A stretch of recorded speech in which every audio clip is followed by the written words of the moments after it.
Hello everyone. So in my previous video I already described the in simple permanent tissue, and today we are talking about our next topic, and that is epidermis. Okay, so यहाँ तक हमने complete कर लिया था अपना paragraph.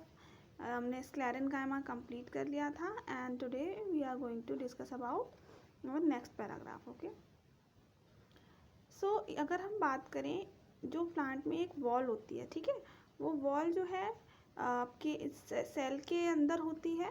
Okay, और ये जो है कुछ टिश्यू प्रेजेंट होते हैं स्टेम्स के अंदर और around the vascular bundle. Okay, bundles के अंदर. और अगर हम लीव्स की बात करें तो वीन्स के अंदर, राइट. और सीड और नट्स के जो हार्ड कवरिंग के अंदर ये लेयर्स पाई जाती है. ओके, और ये लेयर प्रोवाइड करती है प्लांट को स्ट्रेंथ. ओके, सो यहाँ पर ये बताया गया है, इस लेयर को बोलते हैं. ओके, ये जो आउटर मोस्ट लेयर होती है it is known as epidermis, right. So today we are going to discuss about epidermis, right. So ये एपिडर्मिस होती है, ये सिंगल लेयर सेल होती है. ओके, सेल्स की सिंगल लेयर से बनी होती है. ओके, कई जो ड्राई हैबिटेट्स में जो प्लांट्स होते हैं वहाँ पर एपिडर्मिस बहुत ज़्यादा थिकर होता है, बिकॉज ये प्रोटेक्शन के लिए थिक होना बहुत ज़्यादा ज़रूरी है, बिकॉज ज़्यादा वाटर का लॉस ना हो. ओके, यहाँ पर बताया गया है. और जो प्लांट्स के सरफेस पे आउटर मोस्ट जो कवरिंग होती है वो एपिडर्मिस की ही होती है, राइट. यहाँ पर जो प्लांट ये प्रोटेक्शन देता है कई पार्ट्स को प्लांट के. ओके, और एपिडर्मल सेल जो होती है वो एरियल टाइप, यानी कि ओके, यहाँ से दिया हुआ है. ये पार्ट जो होता है थोड़ा वैक्सी और वाटर रेजिस्टेंस होता है, ताकि आउटर सरफेस पर वाटर रेजिस्टेंस के लिए एक तरीके से वैक्सी जैसा, जैसे आप कह सकते हैं मोम की तरह थोड़ा सा सीक्रिएट करता है थोड़ा. ओके, और ये प्रोटेक्शन प्रोवाइड करता है, मैकेनिकल इंजरीज़ को मतलब होने से मैकेनिकल सपोर्ट देता है, आप ये कह सकते हैं. ओके, और पैरासाइटिक्स जैसे फंगीज हो गया, इन सब से भी प्रोटेक्ट करता है, राइट.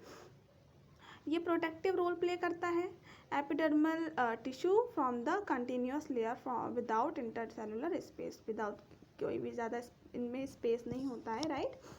ओके, अगर हम इनके दिखने की बात करें किस तरह से दिखते हैं, तो ये रिलेटिवली फ्लैट्स टाइप होते हैं. ओके, और इनकी जो आउटर और साइड वॉल्स होती हैं थिकर होती हैं then the inner wall, right. यहाँ पर ये बताया गया है. ओके, सो अगर हम बात करें, अगर हम लीव्स के एपिडर्मिस की बात करें, तो लीव्स में जो एपिडर्मिस होता है इनके अंदर कुछ होल्स या फिर हम कह सकते हैं पोर्स पाए जाते हैं, राइट. और these pores are known as stomatas, right.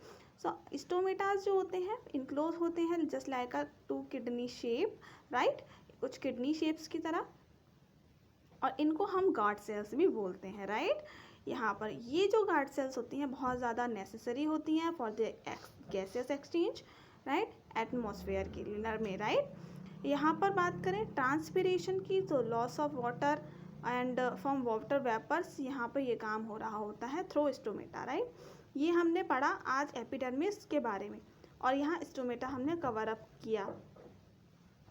अच्छा, अब यहाँ पर बताया गया है नेक्स्ट पेज पे एनसीईआरटी की कि एपिडर्मल जो सेल होती है वो रूट्स में भी कई फंक्शंस परफॉर्म करती है, जैसे कि वाटर का एब्जॉर्प्शन, और लॉन्ग हेयर लाइक पार्ट्स होते हैं जो कि ज़्यादा एब्जॉर्प्शंस कैपेसिटी रखते हैं और अच्छे तरीके से वाटर एब्जॉर्ब कर पाते हैं. ओके, सॉइल से.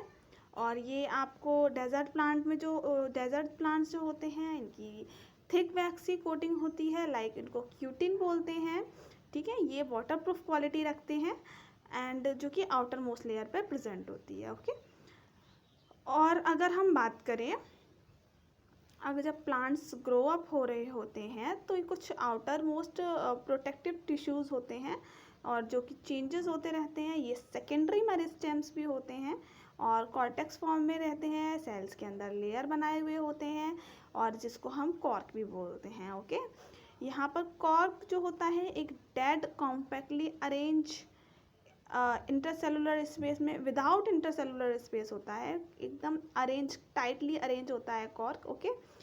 और ये होता है डेड। सबसे इम्पॉर्टेंट बात है, जो कॉर्क है वो डेड का एग्जाम्पल है, राइट। इसमें ये सारे डेड टिश्यूज़ होते हैं, ओके। और यहाँ पर एक बहुत ही इम्पॉर्टेंट वर्ड दिया हुआ है, also have substance called suberin, okay. यहाँ पर ये आप बोल सकते हैं, और ये जो है वाटर और गैसेस एक्सचेंज के लिए या फिर बहुत इम्पॉर्टेंट रहता है, एक वॉल क्रिएट भी करता है, ठीक है। यहाँ पर वॉल्स में प्रेजेंट होता है। और अगर हम ओके, सेकंड वन इज, यहाँ पर बहुत अच्छा डायग्राम दिया हुआ है, आपको मैं यहाँ दिखाना चाहती हूँ। ये प्रोटेक्टिव टिश्यूज़ होते हैं, ठीक है, इसी की बात हो रही है इस पैराग्राफ में, like cork, okay. Okay, so when we talk about complex permanent tissue, this is our second topic, okay. So first one हमने कंप्लीट कर लिया है, and the second one is complex permanent tissue. So when we talk about complex permanent tissue, यहाँ पर एक बहुत ही important topic आएगा, ओके। सो ये जो डिफरेंट टाइप है, एक अभी तक हमने जो ये टाइप ऑफ सेल्स, जो ये भी सभी मेड होते हैं, बने होते हैं अलग अलग वन टाइप के सेल से बने हुए होते हैं, ओके, जो एक जैसे दिखाई देते हैं, ओके। और ये जो है जैसे कि सिंपल परमानेंट टिश्यू में पहले हुआ था, राइट, ओके। परमानेंट टिश्यू जो होते हैं कॉम्प्लेक्स टिश्यू होते हैं। ये वाले जो सिंपल परमानेंट टिश्यू हैं, कॉम्प्लेक्स परमानेंट टिश्यू हैं, थोड़े से ये कॉम्प्लेक्स टिश्यू होते हैं। जैसे कि मैं बताती हूँ, more than one type of cell से बने हुए होते हैं ये, ओके। ये more than one type of cell से बने होते हैं, बहुत ज़रा ध्यान से सुनने वाली बात है ये, ओके।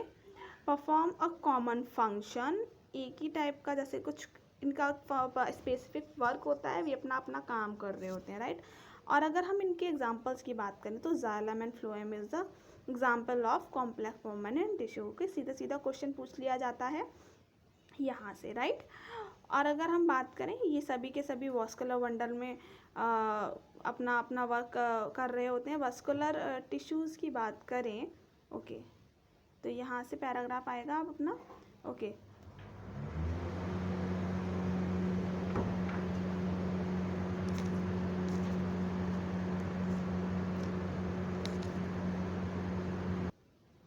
ओके, सो यहाँ पर इन्होंने बताया है ये जाइलम एंड फ्लोएम जो है टेरेस्ट्रियल एनवायरनमेंट में बहुत ज़्यादा इनके यहाँ पर प्रेजेंट होते हैं, ओके। अगर मैं बात करूँ जाइलम की, ओके, सो जाइलम यहाँ पर कंसिस्ट करता है tracheids, vessels, xylem parenchyma and xylem fibre, okay.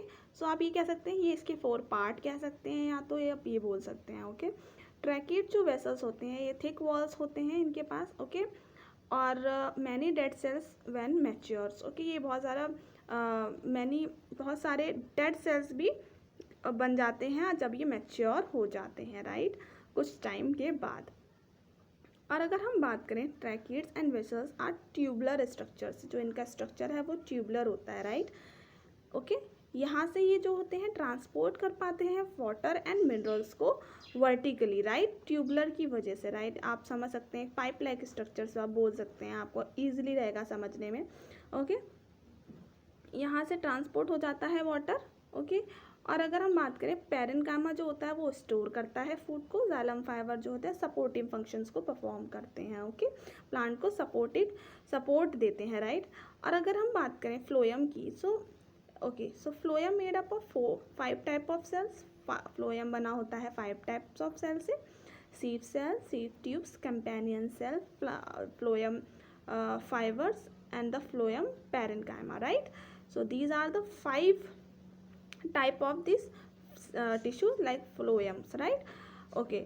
सो यहाँ पर ये जो बोला गया है, sieve tubes are tubular cell, यहाँ पर भी ये ट्यूबुलर सेल है, ओके।